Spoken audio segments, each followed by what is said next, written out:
उसकी बेटे अभी भी जिंदा है, उसे समाधि से निकलते ही वो माँ कह के पुकारेगा। इसीलिए वो अपने बेटे को समाधि से बाहर लाती है। रामचंद्रपुर गांव के एक गरीब परिवार में पलाश और अमर नाम के दो भाई अपनी पत्नियों और बच्चों के साथ रहते थे। पलाश और प्रमिला का एक लौता बेटा गुड्डू, अमर और अर्पिता की 3 साल की बेटी जिसका नाम है पिंकी। वो सभी मिलजुल कर बड़ी सुख और शांति से रहते थे। ऐसे ही एक दिन सुबह से ही बारिश हो रही थी। तभी पिंकी बेटा, ये दूध जल्दी जल्दी पी लो, फिर भैया के साथ खेलने जाना। नहीं माँ, मुझे दूध बिल्कुल अच्छा नहीं लगता, मैं नहीं पीऊंगी। अरे ऐसे कैसे चलेगा? तुम तो मेरी प्यारी बच्ची हो ना, चुपचाप दूध पी लो। इतना कहकर अर्पिता ने पिंकी को दूध पिला दिया। फिर पिंकी खेलने के लिए गुड्डू के कमरे में चली गई। उस वक्त गुड्डू कमरे में कागज की नाव बना रहा था। भैया, ओ भैया, तुम क्या बना रहे हो? बहन, ये देख, मैंने कितनी सुंदर कागज की नाव बनाए हैं। चल, हम आंगन में जमे बारिश के पानी में ये नाव छोड़ते हैं। इतना कहकर दोनों भाई बहन मिलके उसके आंगन में जमा हुआ बारिश के पानी में कागज की नाव चलाने लगे। भैया, यहाँ तो नाव चल ही नहीं रही है। हाँ बहन, यहाँ तो पानी कम है। चल, हमारे घर के पीछे जो तालाब है वहाँ जाते हैं। ये नाव तालाब के पानी में अच्छा तैरेगा। लेकिन भैया, माँ और जिठानी ने देख लिया तो हमें बहुत डांट पड़ेगी। अरे कुछ नहीं होगा, चल ना। इतना कहकर गुड्डू पिंकी को लेकर घर के पीछे वाले तालाब के पास गया और वहाँ पिंकी को किनारे पर रुकने के लिए कह के गुड्डू खुद तालाब के पानी में उतरकर पिंकी से कहा, बहन, तू वही खड़ी रहना, इस तरफ बिल्कुल मत आना, नहीं तो गिर जाएगी। तू ऊपर से ही देख, मैं कैसे तालाब में नाव को छोड़ रहा हूँ। जैसे ही गुड्डू कागज का नाव तालाब के पानी में छोड़ा, अचानक उसका पैर फिसला और वो गहरे पानी में गिर गया।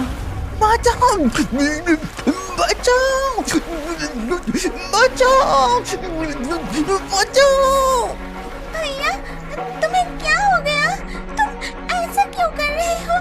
जल्दी से बाहर आ जाओ ना भैया, मुझे बहुत डर लग रहा है। भैया बाहर आ जाओ, भैया ऐसा मत करो।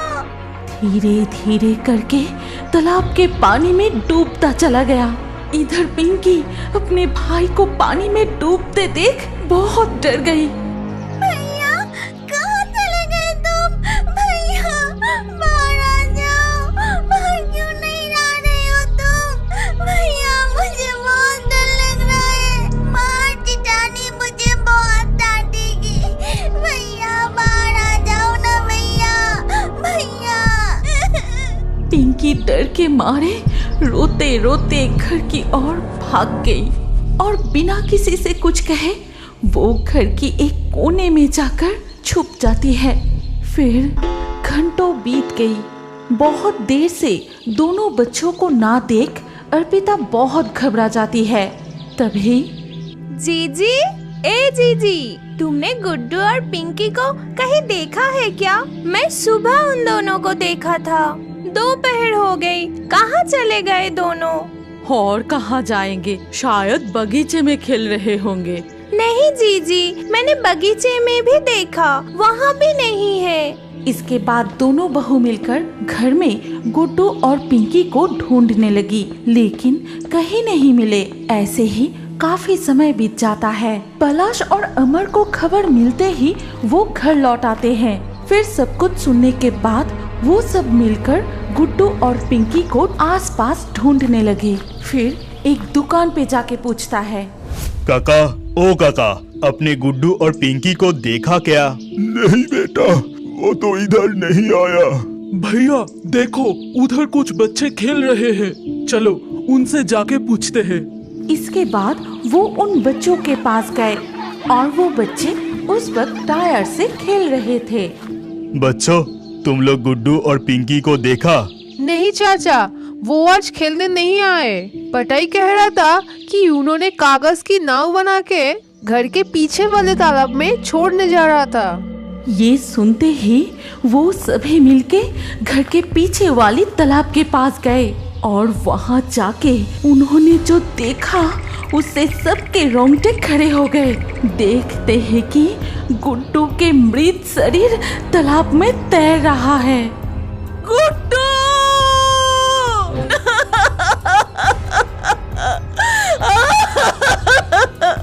ये क्या हो गया? ये क्या हो गया माया? ये क्या हो गया? सभी तालाब के किनारे रो पड़ते हैं। रोने की आवाज सुनकर गांव के लोग भी वहां इकट्ठा हो गए और गुड्डू के शव को तालाब के पानी से बाहर निकलकर आंगन में लिटा दिया। गुड्डू, आंखें खोल बेटा, उठ बेटा, तुझे कुछ नहीं हुआ, तुझे कुछ नहीं हुआ है बेटा। मेरी पुकार से वो जरूर उठेगा, आंख भी खोलेगा, देखो अभी उठ जाएगा। उठ बेटा, उठ गुड्डू, उठ जा बेटा, बहुत देर हो गया है, अब खाना खाने चल। उठ जा बेटा, उठ। जी खुद को संभालो, हमारा गुड्डू अब नहीं रहा, वो कभी भी नहीं उठेगा। जी। चुप, बिल्कुल चुप, उसे कुछ नहीं हुआ, उसे कुछ नहीं हुआ। तभी गांव के एक आदमी कहता है कि नहीं, हमें और देर करना सही नहीं होगा। शाम होने से पहले हमें सारे क्रियाक्रम कर लेना चाहिए। चलो बच्चे को आप चौबाड़ी की जंगल में ले जाते हैं। फिर गांव के कुछ लोग मिलके गुड्डू के शव को चौबाड़ी के जंगल में ले जाते हैं। उसे कहाँ ले जा रहे हो? मत ले जाओ, मत ले जाओ, उसे कुछ नहीं हुआ है, कुछ नहीं हुआ है, उसे मत ले जाओ। प्रमिला पागलों की तरह रो रही थी। तभी रोने की आवाज सुनकर पिंकी कमरे से बाहर आई। तुम सब भैया को कहाँ ले जा रहे हो? उसे मत ले जाओ भैया, मैं किसके साथ खेलूंगी, मत ले जाओ भैया को। सभी मिलके चौबाड़ी के जंगल में बच्चे का समाधि देने का क्रियाक्रम संपन्न करते हैं। इस चौबाड़ी के जंगल में सिर्फ बच्चे को ही समाधि देने के लिए लाया जाता है। इधर प्रमिला अपने बेटे के गम में रोते ही रहती है। खाना पीना सब कुछ छोड़कर वो बीमार पड़ गया था। कुछ ही दिनों बाद वो भी इस दुनिया को छोड़कर चली गई। इस घटना के बाद उनका परिवार में दुख का अंधकार छा गया। ऐसे ही एक दिन, तुझे कुछ नहीं हुआ बेटा, तुझे कुछ नहीं हुआ। देख, तेरी माँ अभी तुझे यहाँ से निकलकर फिर से ठीक कर देगी। देख बेटा, तुझे कुछ नहीं हुआ है, देख। ये कहते ही प्रमिला की आत्मा मिट्टी को हटाने लगी। वो सोचती है कि उसकी बेटे अभी भी जिंदा है। जैसे उसे समाधि से निकलते ही वो माँ कह के पुकारेगा। इसीलिए वो अपने बेटे को समाधि से बाहर लाती है। फिर उसे गोद में उठाए प्यार करने लगी, जोर जोर से पुकारने लगी। लेकिन गुड्डू नहीं जागा।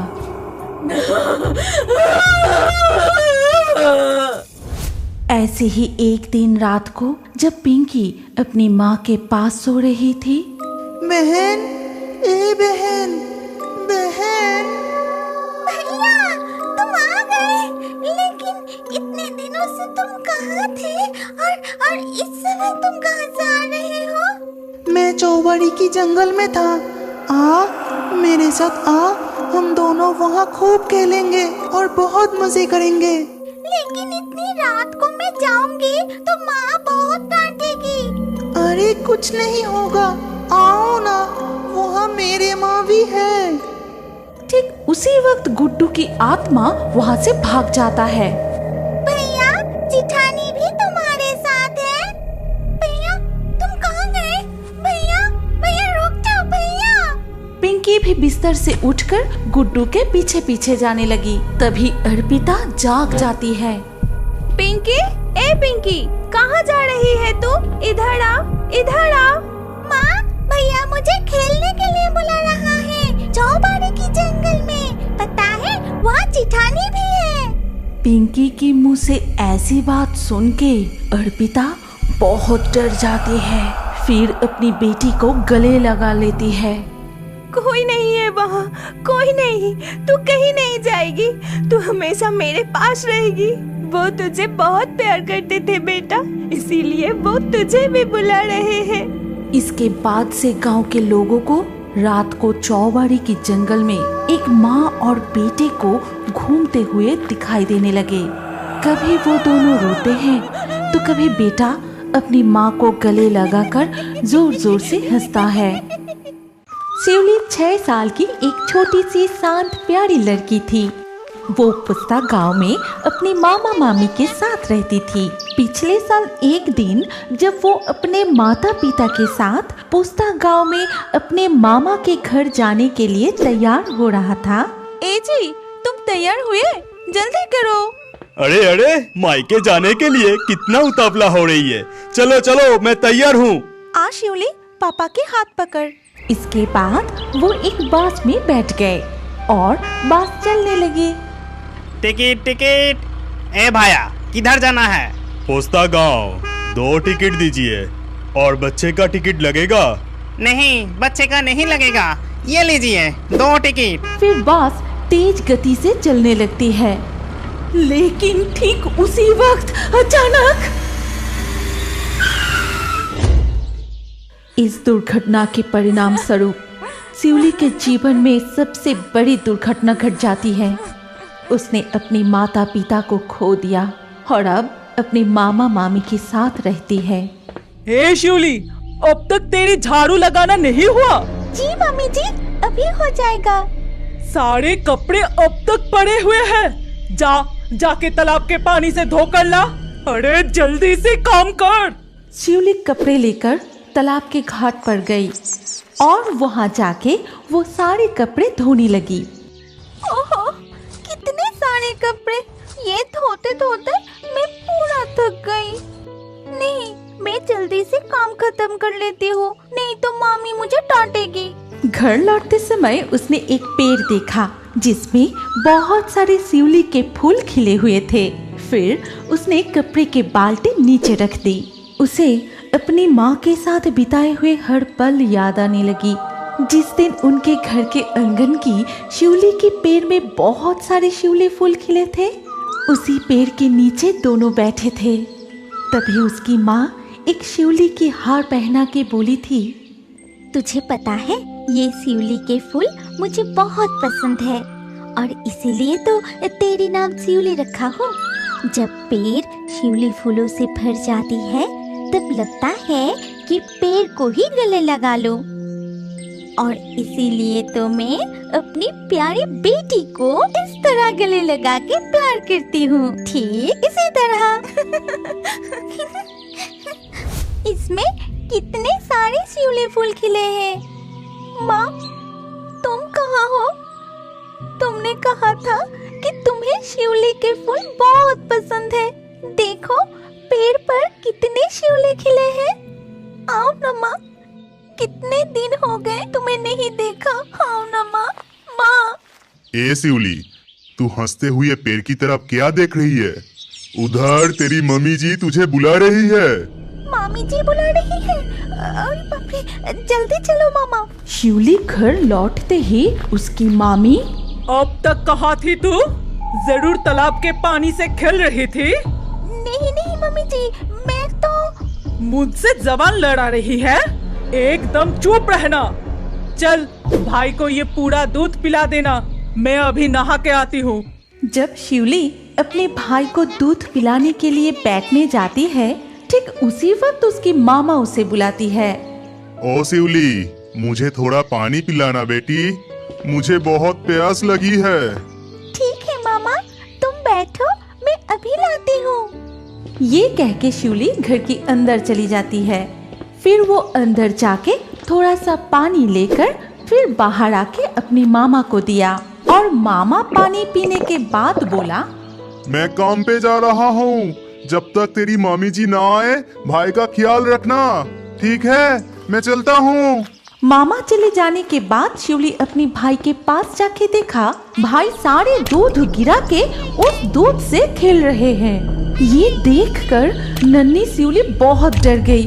तभी उसकी मामी तालाब के घाट से लौटने के बाद सब कुछ देख के कहती है, अरे अरे ये तूने क्या कर दिया? तूने अपने भाई का दूध गिरा दिया। इतना कहकर शिवली की मामी बहुत गुस्सा करने लगी। बता तूने ऐसा क्यों किया? तूने दूध क्यों गिराया?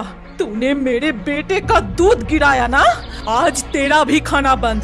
अब तुझे समझ आ जाएगी। मैंने कुछ नहीं किया मामी जी, मैंने कुछ नहीं किया। इतना कहकर शिवली की मामी उसे बहुत बहुत डांटने लगी।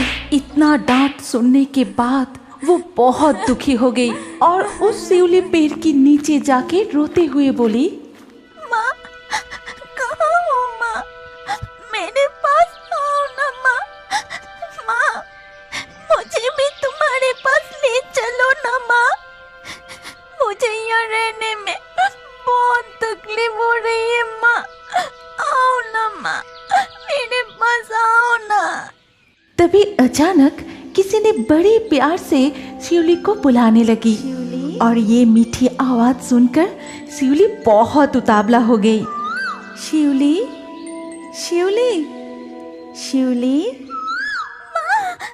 माँ तुम कहाँ हो माँ? मैं तुम्हें क्यों देख नहीं पा रही हूँ? माँ तुम्हें मैं देख नहीं पा रही हूँ माँ। शिवली, ए शिवली, अरे ओ शिवली। अरे बाप रे, मम्मी जी इधर ही आ रही है। लेकिन मैं समझ गई माँ कि तुम इधर ही हो।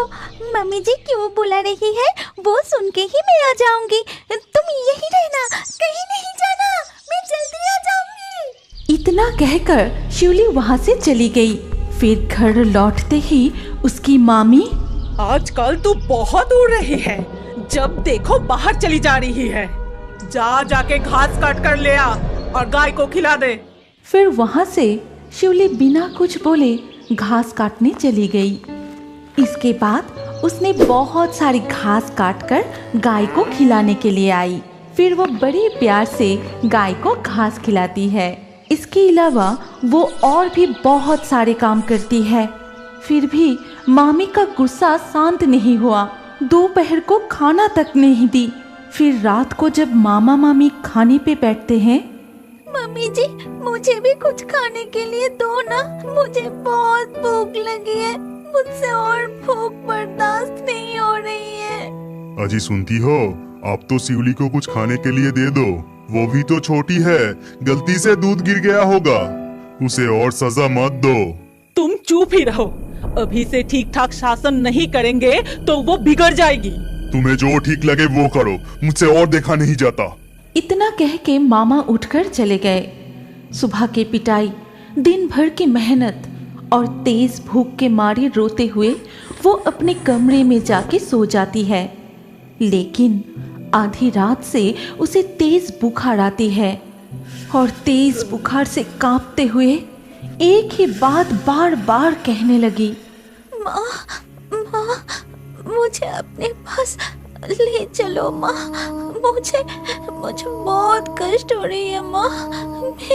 मैं और सहन नहीं कर सकता माँ। सुबह होने से पहले शिवली फिर से वो मीठी पुकार सुनती है, शिवली, शिवली, शिवली। माँ तुम आई हो माँ? क्या तुम मुझे ले जाने के लिए आई हो माँ? कहाँ हो माँ? ओ शिवली, आ बेटी मेरे पास आ शिवली, शिवली। अगली सुबह मामी जब कमरे से बाहर आई तो देखा शिवली गले में शिवली फूलों की हार पहन के घर के आंगन में बैठे हैं। आज बहुत जल्दी उठ गई है। जाके पीने का पानी ले आ। क्यों रे, सुनाई नहीं दिया? जाके पीने का पानी ले आ। बहुत साहस हो गई है। ऐसी मारूंगी ना। ये कहते ही शिवली की मामी उसकी तरफ आगे बढ़ती है, लेकिन देखती है कि शिवली की आंखें लाल हो चुकी है और शिवली उसे खतरनाक तरीके से घूर रही है। अच्छा ठीक है, मैं ही चली जाती हूँ, लेकिन गाय के लिए घास तू ही लाएगी। शिवली वहाँ से एक कदम भी नहीं हिली। बल्कि घास काटने वाली हथियार उड़ के मामी के हाथ में आ गई। ये देख मामी गुस्से से उस हथियार को ही ऊंचा करके बोली, न जाने कहां से जादू टोना सीखकर मुझे डरा रही है। रुक, अभी तुझे मजा चखाती हूँ। तभी शिवली खड़ी हो गई और उसके बगल में पड़ी हुई एक छड़ी अपने आप उड़ के मामी को पीटने लगा। मुझे बहुत दर्द दिया है तुमने, अब सारे काम तुम करोगे। जाओ जाके घास काटो। अजी सुनती हो? जल्दी बाहर आके देखो, ये शिवली मेरे साथ क्या कर रही है। मुझे बचा लो। लेकिन मामा नींद से नहीं जागे, वो सोते ही रहे।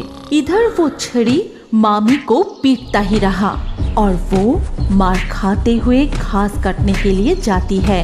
फिर कटी हुई घास लाकर गाय को देती है। फिर वो झाड़ू लगाई, तालाब के पानी में जाके कपड़े धोए। पूरा दिन बस काम ही करती रही।